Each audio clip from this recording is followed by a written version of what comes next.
Okay, yeah, because that might be the more well-attended item, so we can notify people Yeah. before.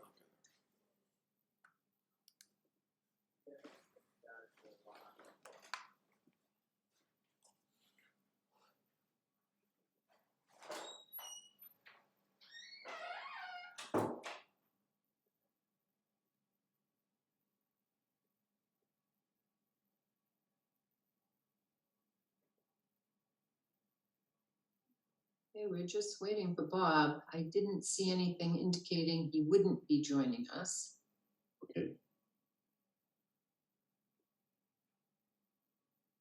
Yeah, well, it's 6:30 right now. He might be running a little bit late.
Oh, there he is.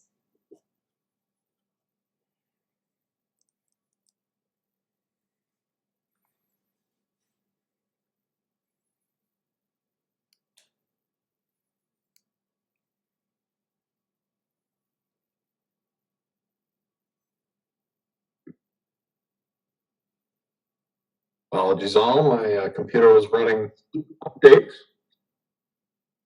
Yep, no sweat. How we doing? Good, how are you? Good, thank you. All right, let's get started here with our regular Planning and Zoning Board meeting on July 24th, 2023.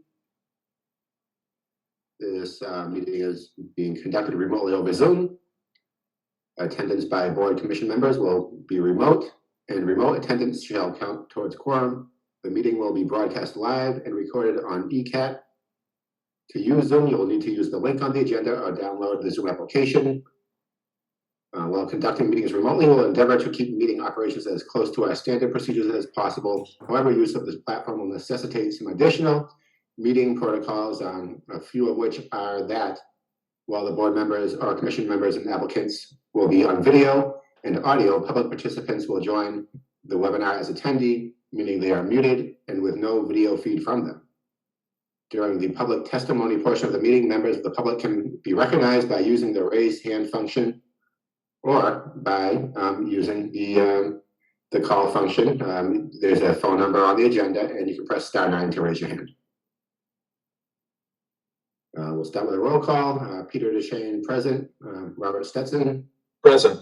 And Mickey Wolf. Present. Okay. In that case, we'll get started up. I guess we should note that with the Amos will not be in attendance, so Mickey, our alternate member, will be a full voting member today. And the first item on the agenda is an internally illuminated sign for 3 Roosevelt Circle, Gianna Restaurant sign, CO Graphics and Signs. So, Mr. Chair, if you could ask any representatives for that project to raise their hands so I can promote them. Yes, if there are any representatives here for this project, please raise your hand so you may be promoted as a panelist. We actually should just mention that the public hearing for 523 Foundry Street, the mixed-use development, WJA Property Development LLC, is being continued until August 14th. So if anyone is here for that, we're not going to discuss it at all. So you can go on with your evening.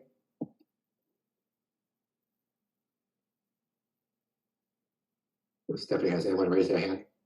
Yes, and I just promoted Lindsay Okay. Carlo. Yes, I apologize. My name is Christopher Carlo. I'm on my daughter's laptop.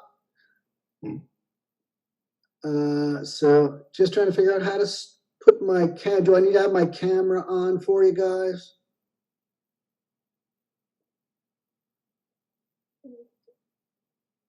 Oh, there we go. Okay.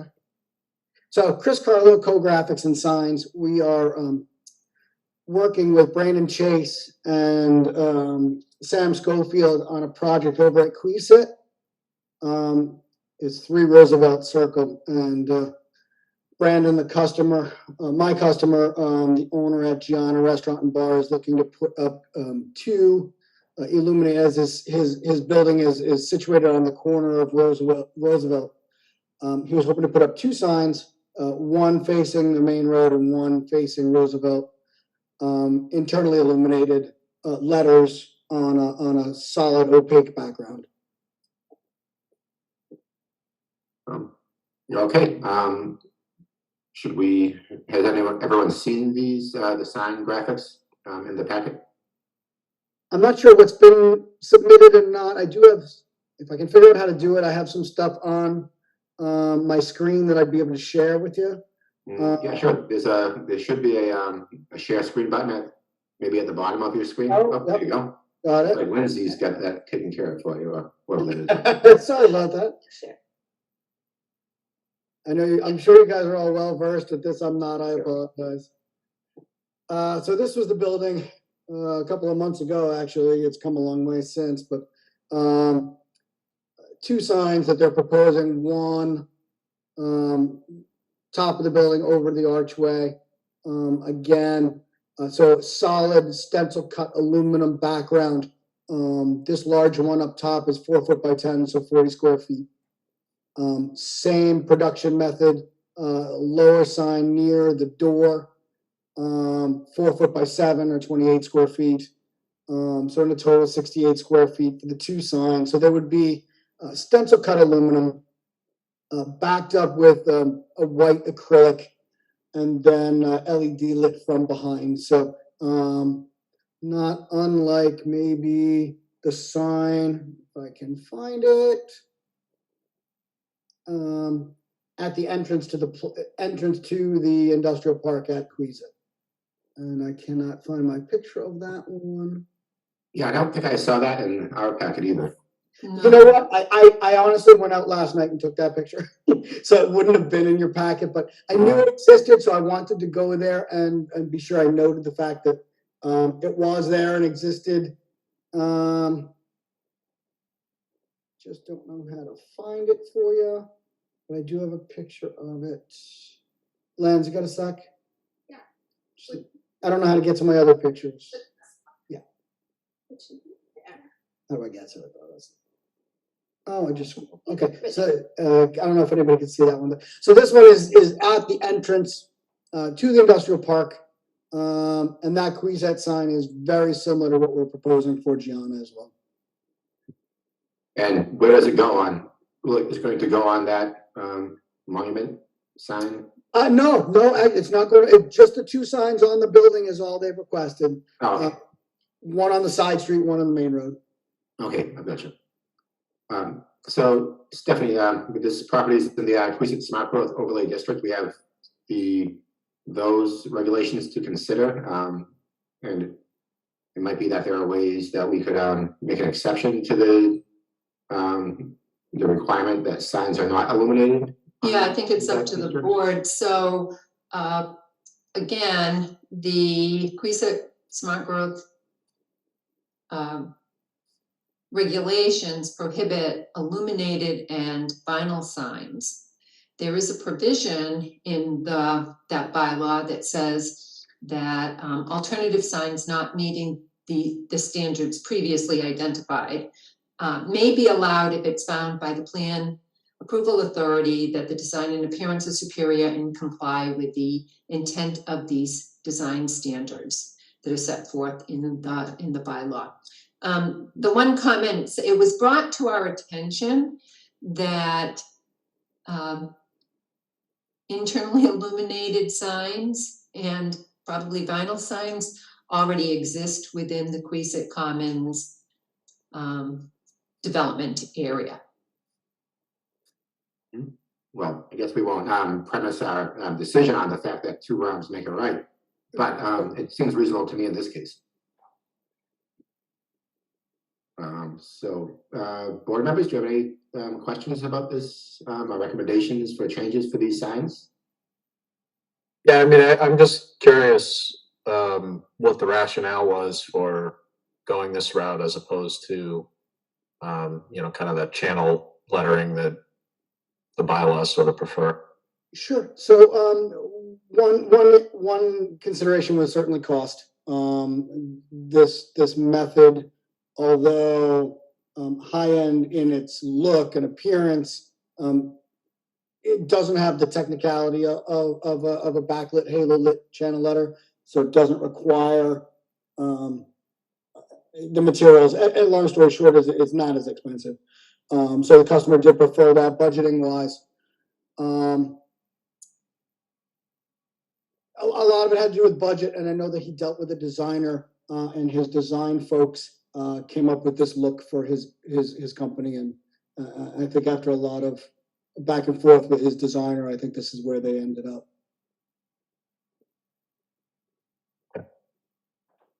Yeah, so it is kind of like it's internally illuminated and a vinyl sign, right? So that's I don't know, but I understand. I mean, there's very little vinyl. I see, and I think if I read the code, the way I interpret the code in a vinyl sign, which do also exist in the park, but a vinyl sign to me represents a banner material, which is frowned upon in lots of places because it's so temporary in nature that I think a lot of places don't allow vinyl signs or banners. Many signs nowadays are produced with vinyl materials, but they're not necessarily a vinyl background and a banner material, which I think I think we consider like vinyl, like a vinyl overlay on some type of like translucent like Lexan material or something like that, right? Is that? Yeah, that's pretty common and pretty, you know, in the industry, pretty standard. Mm-hmm. I think the code is saying we don't want any banners in that area. There no temporary looking banner material. I think it means vinyl signs, but yeah, it means like what we're looking at right now. So that's not to say that it's out of the question. It's just that's how we've treated them. You know, that's what we consider vinyl signs. Sure.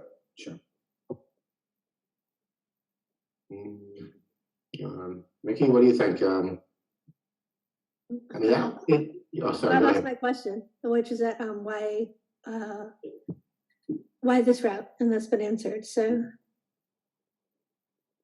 gotcha. Oh, yeah, good point. Well,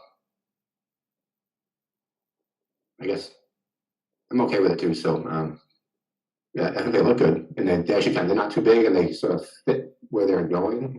It's not preferred. I guess we'll say that. But if anyone thinks we should ask for something different, I'm open to that as well. I mean, it's one of those things where I'm not sure I'm prepared to say it's superior, which I think is what we need to find. That being said, if there's, no objection from the audience, I tend to agree. It's a nice looking sign. I think they did a nice job with it. I mean, I could go along with it.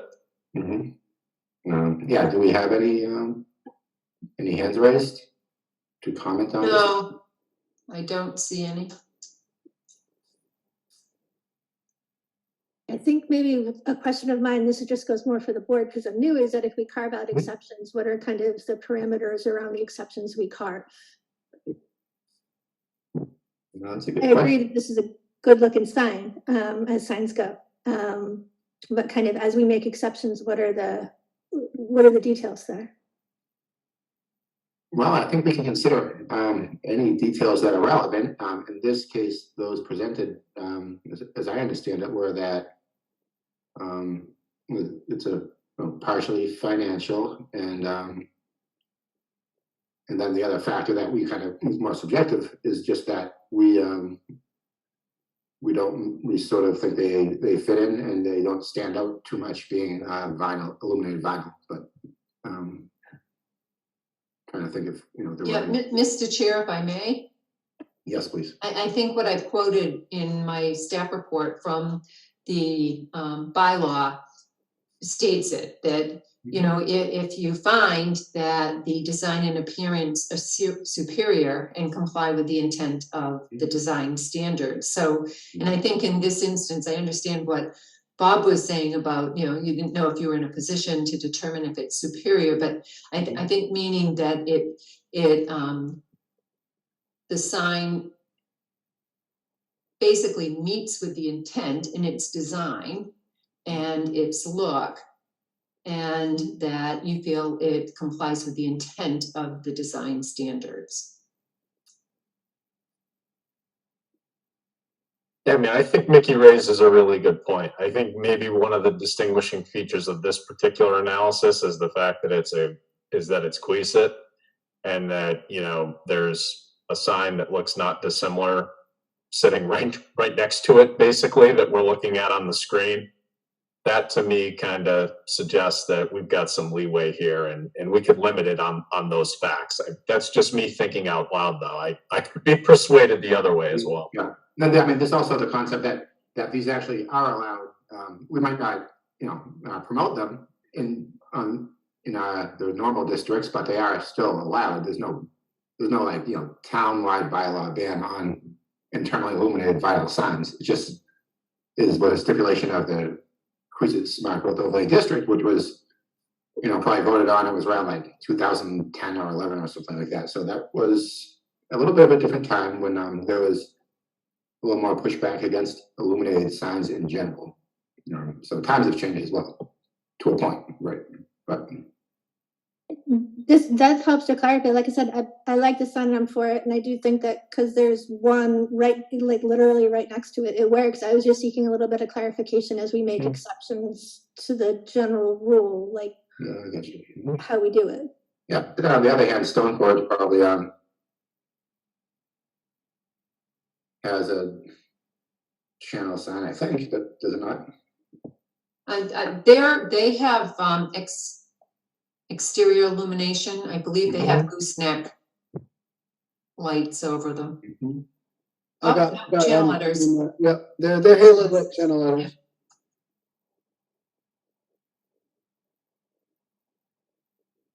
And again, I think, Bob, I think you made the case, or we're making the case for the allowance, the board being able to find that the signs could be allowed. Yeah, maybe we just make a note that, just kind of for the record, not that anyone might ever remember, but that if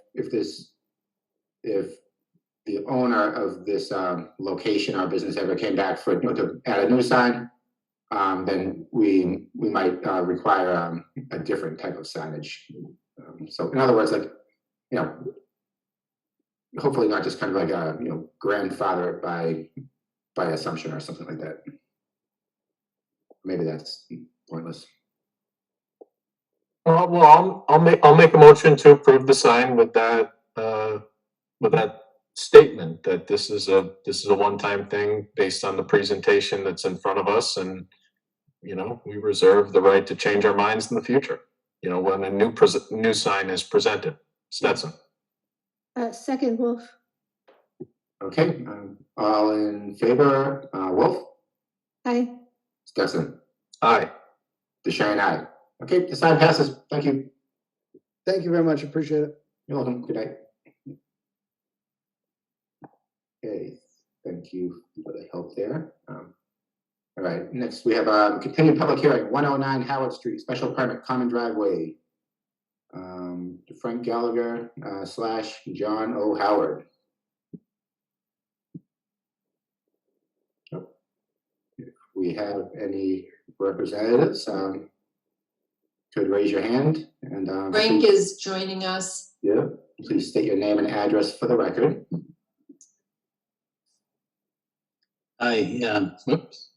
It's Frank Gallagher, and it's Gallagher Engineering in Foxborough. And I'm here representing John Howard. Okay, so I think we met last time. We had a few, needed a little more information. What do you have for us? There was a request for a couple of things. One was a topographic, essentially something that would show the proposed topography of the driveway for the new lot that's being created. And then also there was a request for more information as far as the legalities of who would be responsible for the maintenance and who had rights and how that was all to be spelled out. And we did provide that information. I actually revised my plan to show a driveway and a house and the grading that would be associated with that. And I guess the point of it all was to make sure that the surface drainage patterns for the property weren't going to be altered. So I submitted a revised plan, and I also submitted a letter that stated that, and it all went up on the website. It was July 18th was the date of the revisions. So I hope that I've satisfied the board's concerns and the staff's concerns. And what I'm asking is, what I'm asking the board for is to basically look at this as what we filed, which is a common driveway plan. And if you look at section 235-32B, it spells out what the requirements are for a common driveway, and I think we've met them. And then again, if you look at 235-56B, it basically talks about what conditions have to be met in order for the board to grant a special permit, and I hope and I believe that we've met those conditions. So I know we have the floodplain overlay district, and I know that's a concern. But we have filed for a letter of map amendment on the property. I think that anybody reasonable would look at where the floodplain is and say, that's just not an accurate depiction of it. But given that, you still have to go through a process with FEMA to remove the property from the floodplain. We've started that process. So I guess I'm asking the board to just kind of take a narrow look at this as just the common driveway. And as far as the floodplain aspects, I'd ask maybe that the board could put certain conditions on the special permit that would address whatever your concerns are regarding the floodplain overlay district. And did you, what date did you file that with FEMA? Honestly, I just filed it today. Okay. Could you please, not right now, but please just submit a copy of your filing to the record here? Yes, sir. Yeah.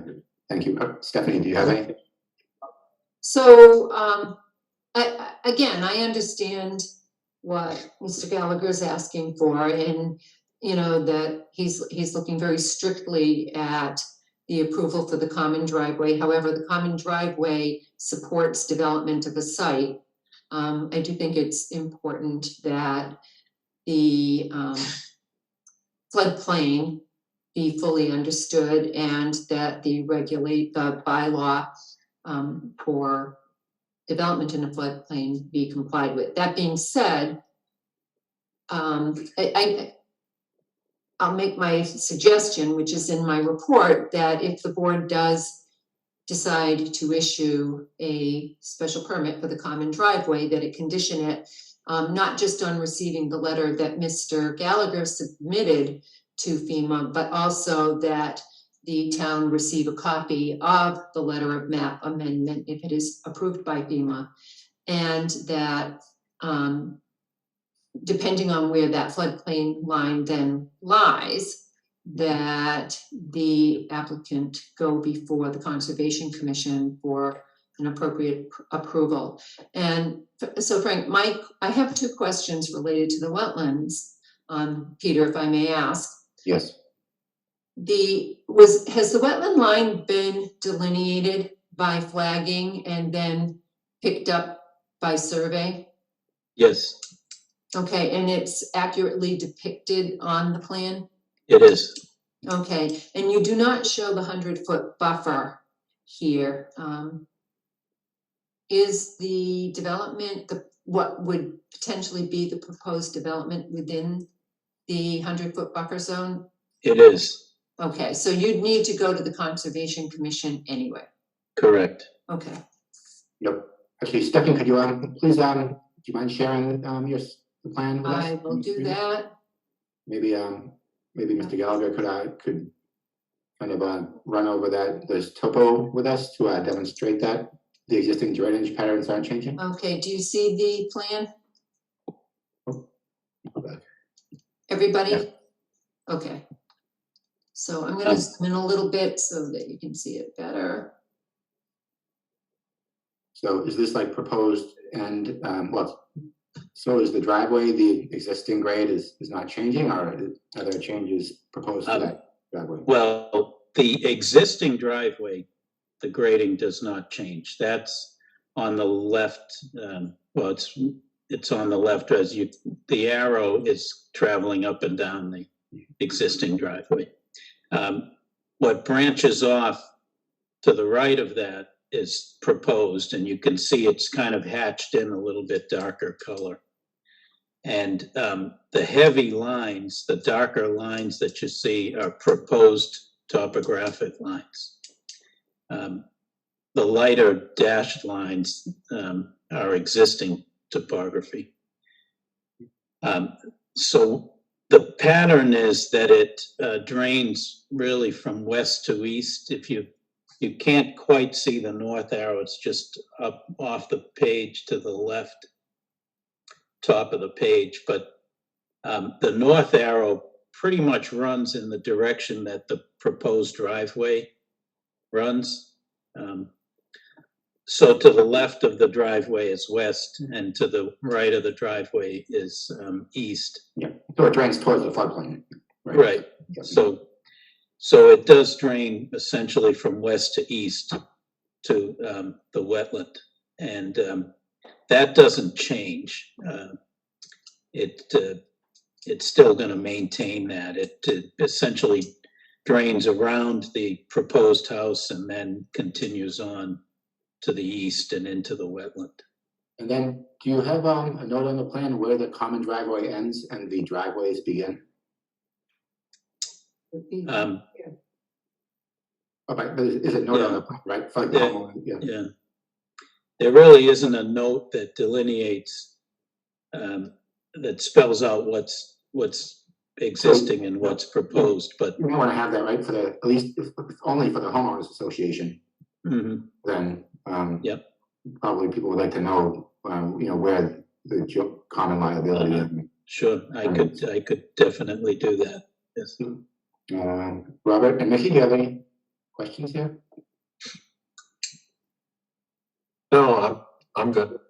I think, and the fire department signed off on it. Obviously interested to hear what the public has to say, if anything, but I think Mr. Gallagher's answered my questions.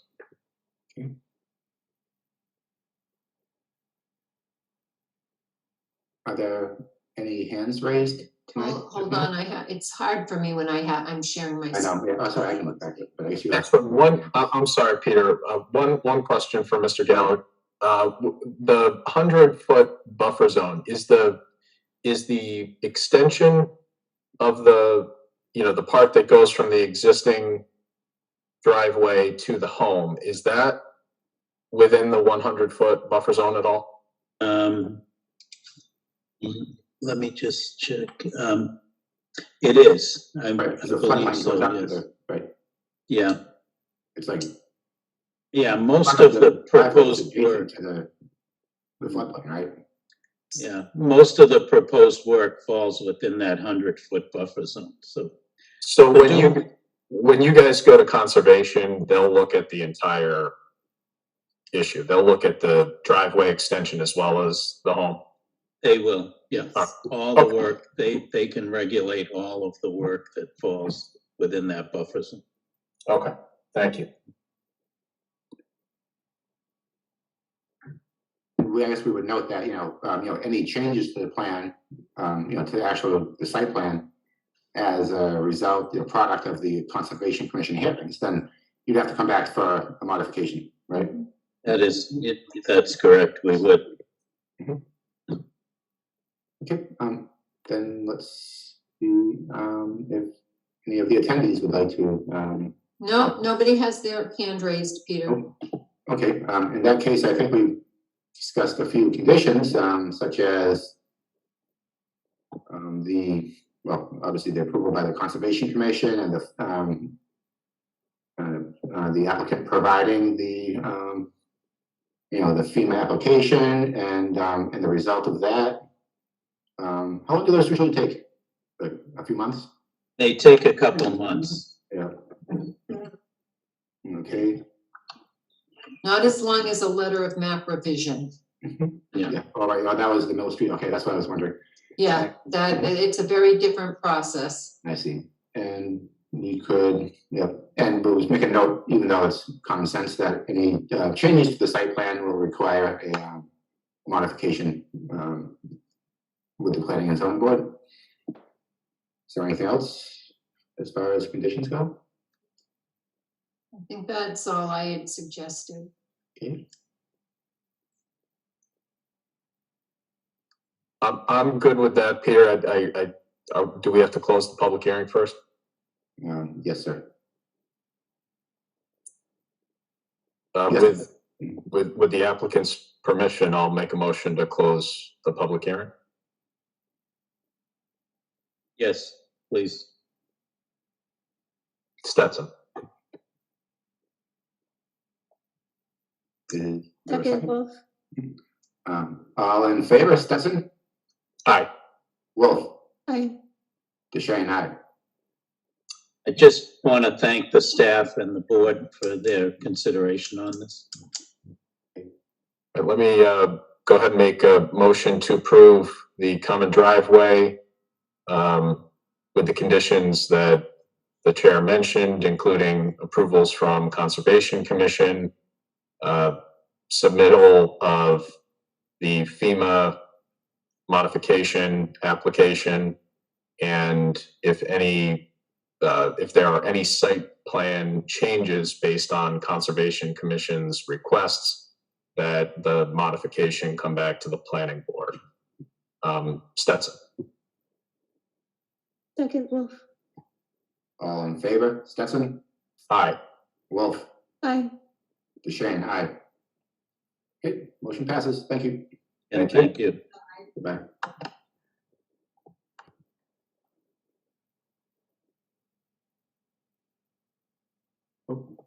Back to the agenda. Yeah, and I just promoted Scott Rogers. I think I did. Yes. Okay, Scott Rogers should be this is joining. 68 Prospect Street, site plan Correct. review. LGI Realty Trust. Oh, hello, sir. Please state your name and address for the record once you're fully promoted. Good evening. My name is Scott Rogers from J.K. Homeland Engineering. And with me this evening is Joe Ricci, the owner and general manager.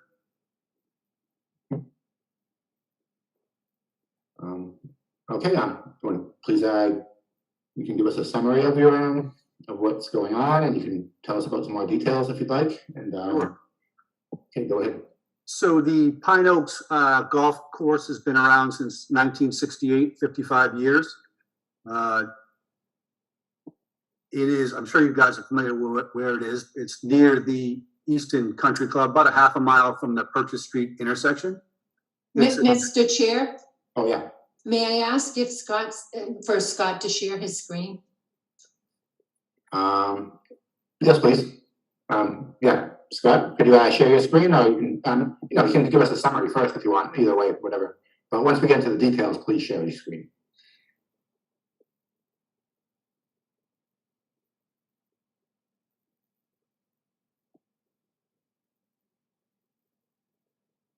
Oh, did you get that?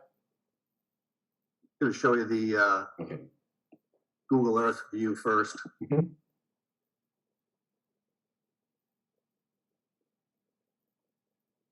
So that's the location. Can you see my screen? Yes. Okay. So that's the location of the Pine Oaks Golf Course. It is an existing 9-hole golf course. And what we're asking to do is put in a small 52-foot by 56-foot freestanding accessory use building. That's going to be mostly used for golf simulators and help staff to size up golfers for the appropriate clubs, etc. And that location of that accessory building will be just west of the existing clubhouse. I'm going to see if I can share my screen. Can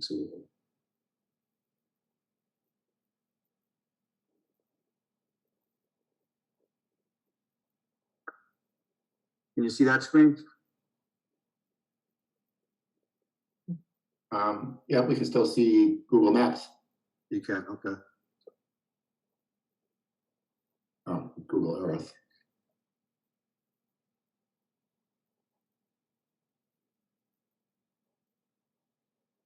How about now?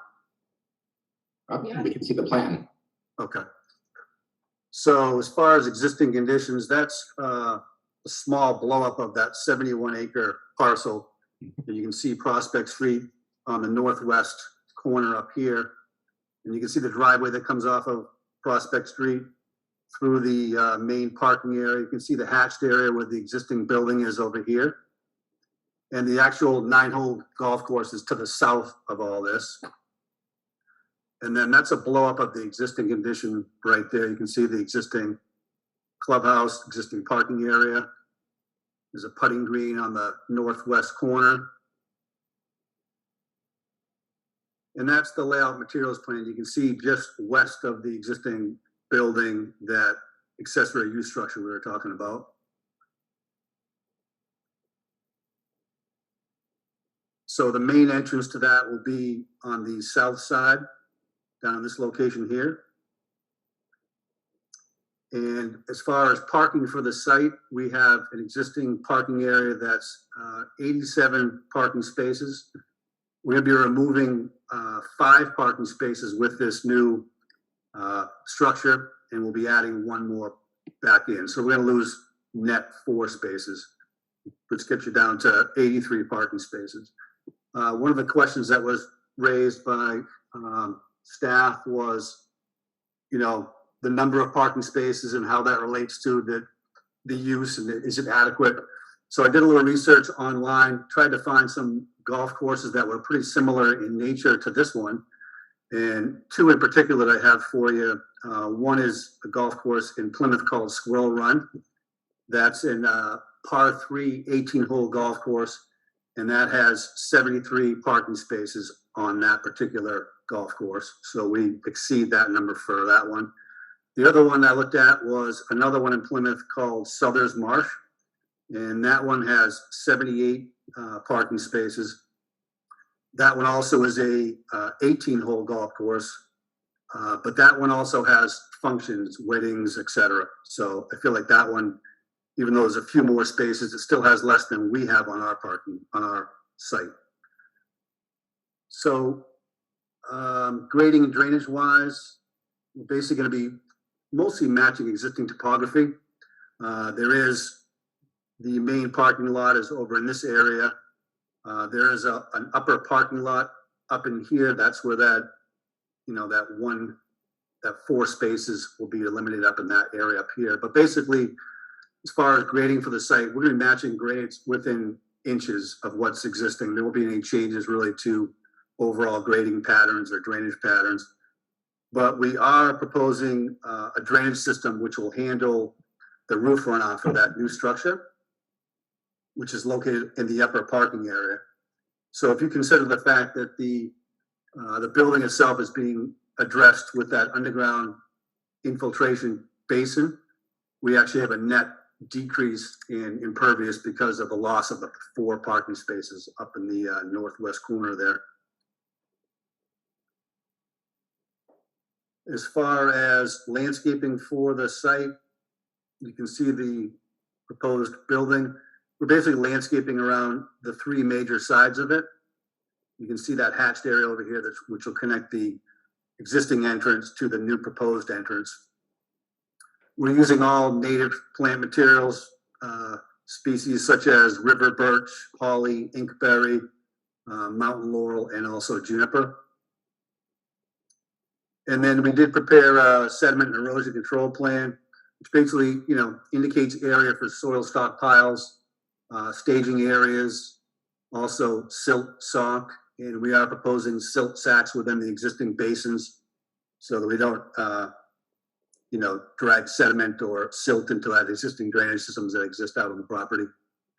The other thing we should note is we did some catch basin cleaning last May, and we've had conversations with Pine Oaks about the overall maintenance plan. They're aware of the fact that, they've been cleaning their drainage systems and their septic systems obviously too, but they're aware of the fact that, the drainage systems can be expensive and it's very much worthwhile to maintain those. They did it again, like I said to you, back in May. Another comment that was raised by staff was lighting. So the existing building has, I believe it's 4 building mounted lights, which essentially kind of shine in a westerly direction. That helps light the parking lot from that angle. And there are 3 lights that are mounted on utility poles that are located more on the western side of the parking area. So, we've been out there at night. Generally, the lighting is certainly adequate for this particular facility. We should note that the golf course itself does not have lighting on it, so people will not be golfing, past 4:30 in the wintertime if, the weather is decent, and obviously later in the summer, but so lighting should not be that huge of a deal, but we do have lighting on the site. I also want to mention that the ZBA approved the special permit for this project. I believe it was last week with a 5-0 vote. And also the Board of Health approved, they had no comments, they approved the site as well as the fire department. So one of the other comments that came up from the staff report was the location of the proposed drive, which is basically just a shift of the existing drive. And it's relatively close to that southern corner. So my suggestion is that we can shift that driveway open over a foot or 2 just to get a little bit of clearance, because we're basically right at the Cape Cod berm and it's basically touching it. So we can certainly shift that driveway over a foot or 2 with no impacts at all. Oh, could you maybe zoom in there? I'm not quite sure I understand what's Sure. shifting where. Sure. Is that shown on this plan? Is the shifting shown on this plan or not? It's not, no. Oh, maybe zoom in, please, not out, not out. If you zoom in kind of closer to the section that you're talking about. Yeah, I'm trying to find the zoom here. Oops, right in the middle, it's a plus sign. Oh, next to the, yep, there you go. Yeah, okay, that's probably better. Thank you. You can see it. Mhm. Basically this corner right here. So it's basically touching the Cape Cod berm. So I would suggest that we just shift that driveway over a foot or 2 towards the southwest. Mhm. So you mean shift as and make it more narrow, or shift as and? No, just shift it, just move both ends of it over. Mhm. So in summary, that's our proposal for you tonight. Well, before we get into all the questions, I have a question as where are the entrances to the proposed building? The proposed entrance is right down in this location here where it says ENT with a triangle there. Yes, okay. Is there one on that back parking lot or not? No, there's only the one entrance. Okay, Stephanie, seems that Mr. Rogers has addressed some of the items on your staff report. You have, Yeah, he has. The only thing that has not been addressed is the fact that they're showing this as a separate standalone building. And the bylaw requires 40 feet between structures. If this were an addition to the existing building, there would be no question or issue. I think everything else Scott has talked about has been addressed. The number of parking, my only comment about the parking, because I think in their letter, they identified the number of parking spaces and what they're reducing it by. It just wasn't shown on the parking table wasn't shown on the plan. And the, I'm sorry, there was another little, and as far as the stormwater goes, again, they're working over an existing disturbed area, removing some of the impervious surface, of course, replacing it with the impervious surface of the building. But they're doing full roof infiltration, correct? Correct. So that does mitigate for the stormwater. But again, I believe that if this goes to, for a building permit, that the building inspector may take issue with the lack of distance between the buildings. no. So, Mr. Rogers, what is the purpose of having a standalone building rather than an addition? Is it just like easier to just put a new space building in that section than connect it? Yeah, essentially, it's an accessory use, and that was discussed in depth with the Zoning Board of Appeals, and they agreed with that concept, and they actually voted that special permit with that caveat in there. The other thing about the accessory use and the building not being connected, frankly, it's a budget thing. It's, you know, the way we have it, it's actually cheaper to have this standalone building than it would be to do an addition. Yep. Yeah, that's what I figured. Robert or Mickey, do you have any questions?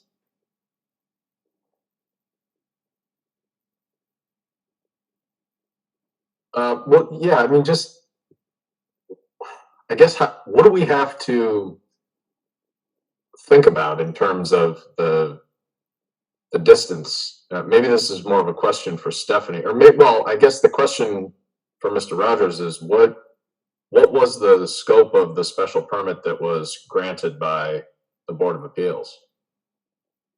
I believe the attorneys handled that part of it, and Joe's here too as well, but Yeah. Stephanie's probably. Mr. Chair, may I answer that question? Yes.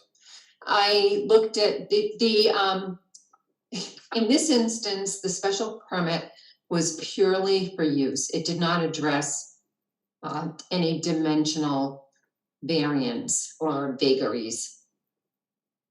But it was discussed as part of the, at least Mr. Rogers alluded that to the fact that it was discussed as part of the Board of Appeals. But it's not noted in any type of decision, right? Because it wasn't really irrelevant. To I guess. So So if I may, my question to Scott would be, was the lack of separation between the two buildings actually discussed during the Board of Appeals meeting? Yeah, it was talked about, Stephanie, and they didn't have any issue with it. The plans were all shown. The Board of Appeals saw the plans, saw the way it was set up, and they did not have any issues with it. and now I think if we wanted to, we would be able to just waive that 40-foot separation. No. I don't No, think- it's a variance. It would require a variance from the Board of Appeals. Is that something I guess my question, maybe I didn't ask it the right way. I guess my question is, do we need to even consider that for purposes of this site plan, or is that Yeah, something? well, that's what I'm trying to say. You can approve it. Mhm. I believe. I believe there's nothing preventing you from approving it. Is there a But comment from knowing the fire that, department I yet? do believe, though, that if the building officer in his role as zoning enforcement officer believes it doesn't comply, then he can deny the permit. And then they'll have to go to. Yeah, the that they would board have to go to the Board of Appeals. I don't believe Okay. the permit, and again, I haven't seen a written decision yet for the special permit, but it addressed use. It was not a dimensional variance. So you'd hate to see the applicant get to the point where they're submitting a building permit and it gets denied. No, I think it's a valid point that you raised. I guess, you know, personally, I don't have any issue with this site plan. I think they did a nice job, you know, walking through everything that they needed to walk through. I just wanted to make sure that we could, if the other board members are inclined as well, that we could approve this without consideration of that issue, that's dealt with by somebody else. Mhm. Okay. And then I guess just, was there any comment from the fire department? I don't see it, you know, on the front page in Permitize. They, Yeah. we did not receive a comment from building it. I'm Otherwise, I think not a mistaken. condition would be But, like a condition would be a favorable, you know, acceptance or whatever by the fire department. Just because we don't know if that, you know, if that 40-foot rule has something to do with, like maybe also with like, you know, fire safety. Right, and I think there may be building code Mhm. issues as well. Yeah. If I could interrupt, the fire department approved this on permit as well as the Board of Health. Yeah, I think they submitted their comments after I Okay. issued my report and we issued the binder. Oh, all right. I was just there and I didn't see. Okay, well, maybe they were an attachment somewhere. Is it under other info? If you want to hold on a minute, Yeah. I just I have so many screens open right Oh, now. yes, I know. So it gets a little, I was just here on 68 Prospect. It says fire department. Oh, it says approved. Okay, he's right. Well, yeah, I mean, they approved it. It says approved right on the main screen, so.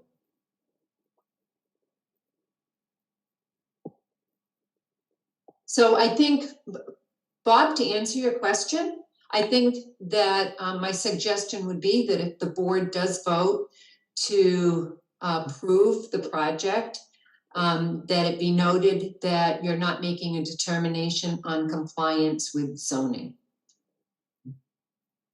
In the specific, You mean compliance with the building code? not with the building code, with the zoning that requires the 40-foot setback. And I'm looking to see if I quoted it, section 235-17A.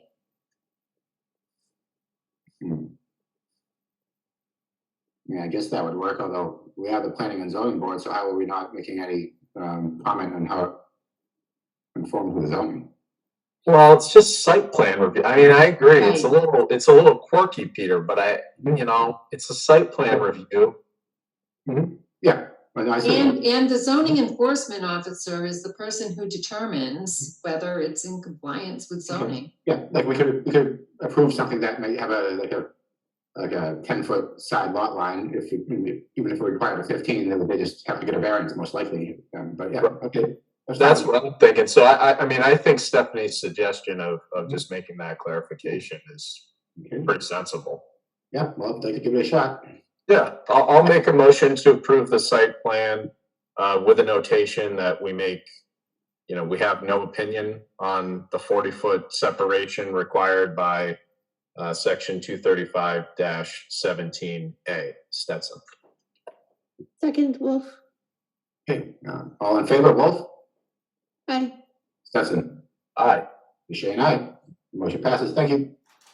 Thank you very much. Yep. Thank you, guys. Good luck with the building and the building inspector. Thank you. Appreciate it. Okay, Thanks. yep. Now they just go right down, Board of Appeals, then to the, right, yeah. Planning Board.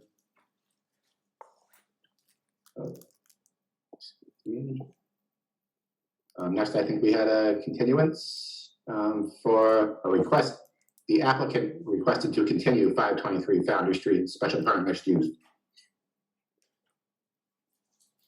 that correct, Stephanie? Yes, Okay. yes, they are working on redesign based on the comments from the board at the last meeting. Make a motion to continue 523 Foundry Street to August 14th. Stetson? Second, Wolf. All in favor, Stetson? Aye. Wolf? Aye. DeShane, aye.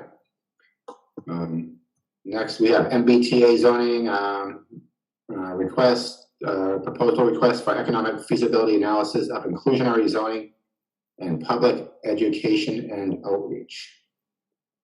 So the board will recall that I've mentioned that we submitted a request for funding to contract with a consultant to do the fiscal feasibility analysis. If the town wanted to increase the affordability requirement for the MBTA zoning from the 10%, which is the maximum allowed by the guidelines, unless a feasibility study demonstrates that an increase up to 25% would not be fiscally or economically unreasonable or undoable for the developer. And that money also will provide funding for assistance with developing the public outreach that's required as part of the zoning development.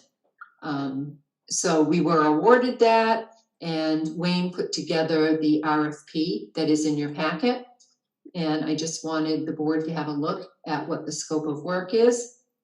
But now this is specifically for the MBTA zoning, right? It's not like it's not kind of like a broad inclusionary zoning analysis. It's just. Correct. Okay. Correct, yep. So we're looking at a due date of September 11th to receive the proposals. And then once those are evaluated, we will be awarding the contract. And if anybody has any questions on the proposal, we'd be happy to answer them. Wayne is also here.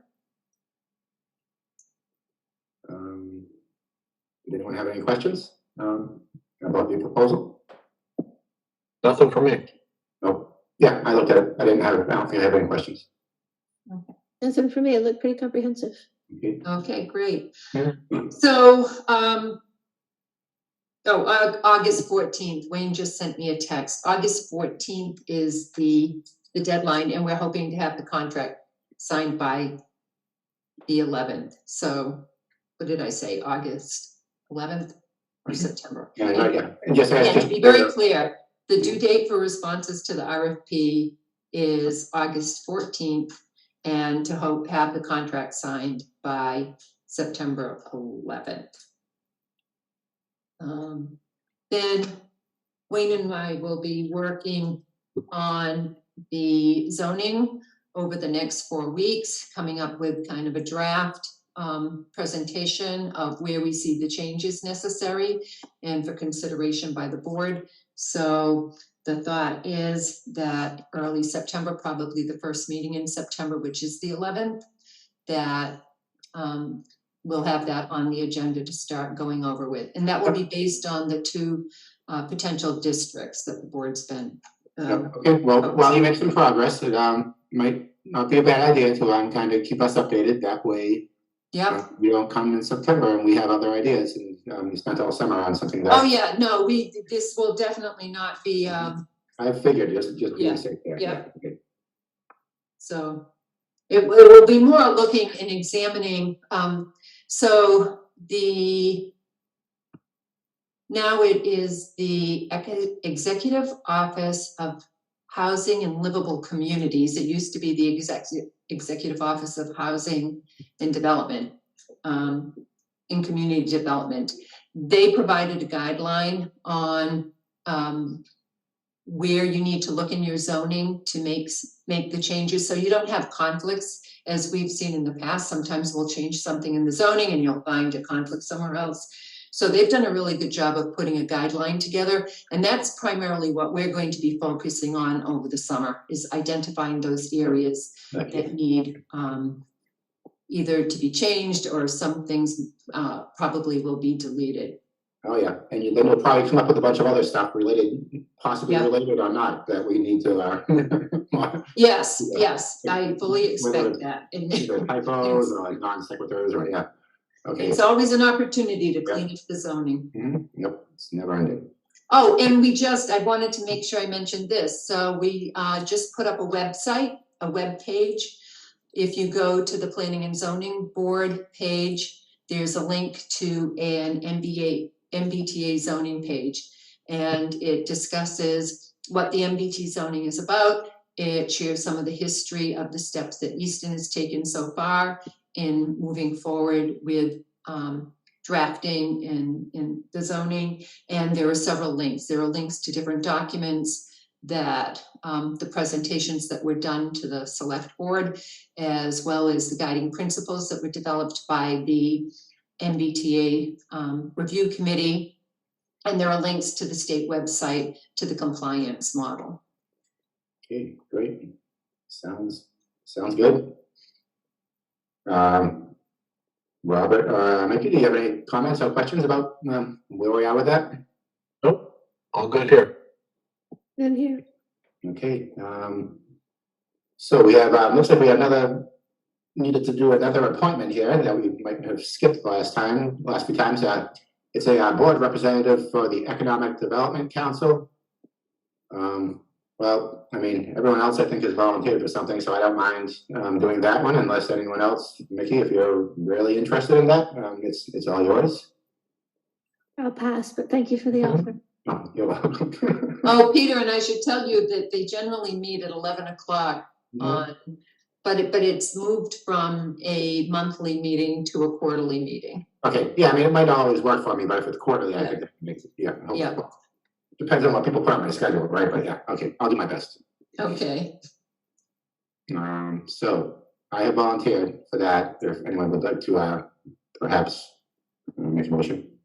A motion to nominate Peter for the Economic Development Council, Stetson. Second, Wolf. Okay, all in favor? Stetson? Aye. Wolf? Aye. Shane, aye. Okay, thank you. Meeting minutes, any suggestions for changes? I think it was just one set, right? yes, Yeah, for those, yeah. yep. I thought they looked good. I'll make a motion to approve the meeting minutes, Stetson. Second, Wolf. All in favor, Wolf? Aye. Stetson? Aye. Shane, aye. Chair report, nothing big to report, but I know we have sort of a lot of business starting up over the summer with the MBTA zoning. But maybe someone that I met with recently, I kind of made a comment, like more like an idea or maybe a request for like more, senior housing.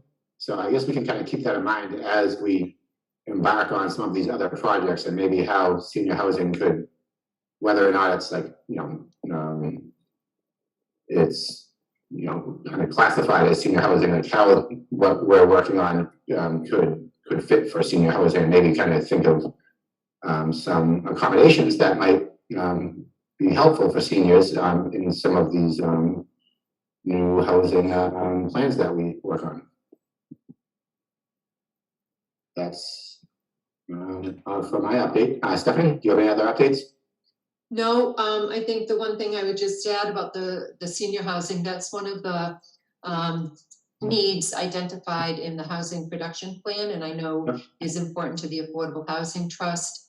I did suggest to Peter that maybe at a meeting in September or October, the chair of the Affordable Housing Trust might come and just talk to the planning board about some of the things that they're working on and the needs that they see. Yeah, I mean, it's just kind of something that we can kind of think of. How you have like your mental checklist of what you go over when maybe like a multifamily or something comes up. Just kind of ask like how how would this accommodate, senior housing? And sort of like, like Stephanie always sort of catches the fact, the bike rack and the native species. So it's just another one of those little things that we try to, try to think about as we have proposals come in. And I suppose that's all.